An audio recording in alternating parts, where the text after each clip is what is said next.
ಬೆಂಗಳೂರಿನಲ್ಲಿ ಇವತ್ತು ಸಿಕ್ಕಾಪಟ್ಟೆ ಮಳೆ ಆಗ್ತಾ ಇದೆ. ಮಳೆಯಿಂದ ಬಹಳಷ್ಟು ಅವಾಂತರ ಕೂಡ ಸೃಷ್ಟಿಯಾಗಿದೆ. ಬೆಂಗಳೂರಿನಲ್ಲಿ ಸತತ 4 ಗಂಟೆಗಳಿಂದ ಮಳೆಯ ಅಬ್ಬರ. ಯಾವತ್ತೂ ಇಲ್ಲದಂಥ ಮಳೆ ಇವತ್ತು ಬೇರೆ RCB ವರ್ಸಸ್ KKR ಮ್ಯಾಚ್ ಕೂಡ ಇತ್ತು. ಇಂಥ ಸಂದರ್ಭದಲ್ಲಿ ದೋ ಅಂತ ಮಳೆ ಸುರಿತಾ ಇದೆ. ಆಗ ಕ್ರಿಕೆಟ್ ಪ್ರೇಮಿಗಳಿಗೆ ಒಂದು ಕಡೆ ನಿರಾಸೆ ಆಗಿರೋದು, ಮತ್ತೊಂದು ಕಡೆ ವಾಹನ ಸವಾರರು ಕೂಡ ಇಲ್ಲಿ ಕಂಗೆಟ್ಟು ಹೋಗ್ಬಿಟ್ಟಿದ್ದಾರೆ. ಏಕೆ ಅಂತ ಹೇಳಿದರೆ 4 ಗಂಟೆಗಳಿಂದ ಸತತವಾಗಿ ಮಳೆರಾಯ ತನ್ನ ಆರ್ಭಟವನ್ನು ತೋರಿಸ್ತಾನೇ ಇದ್ದಾನೆ. ಹಾಗಾಗಿನೇ ವಾಹನ ಸವಾರರು ಪರದಾಡ್ತಾ ಇದ್ದಾರೆ. ನಿಂತಲ್ಲೇ ನೀರು ನೋಡಿ, ನೀರೆಲ್ಲ ರಸ್ತೆಗಳಲ್ಲಿ ನಿಂತು ಬಿಟ್ಟಿದೆ, ಹೋಗ್ತಾನೇ ಇಲ್ಲ. ಟ್ರಾಫಿಕ್ ಜಾಮ್ನಿಂದ ಸಂಕಷ್ಟ ಎದುರಿಸ್ತಾ ಇದ್ದಾರೆ ಪಾಪ ಜನ.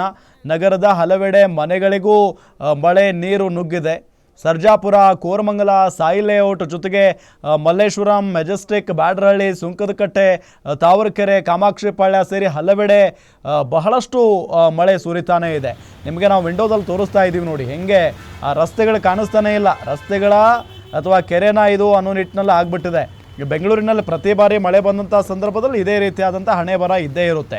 ಇದನ್ನು ಯಾವ ಸರ್ಕಾರ ಬಂದರೂ ಕೂಡ ಸರಿಪಡಿಸುವಂಥ ಯೋಚನೆ ಅಂತೂ ಮಾಡೋದೇ ಇಲ್ಲ. ಈಗ ಕೆಲವೊಂದು ಕಡೆ ಬ್ರ್ಯಾಂಡ್ ಬೆಂಗಳೂರು ಅಂತ ಹೇಳಿ ಪರಿಕಲ್ಪನೆ ಬಗ್ಗೆ ಮಾತನಾಡ್ತಾ ಇದ್ದಾರೆ DCM ಸಾಹೇಬರು.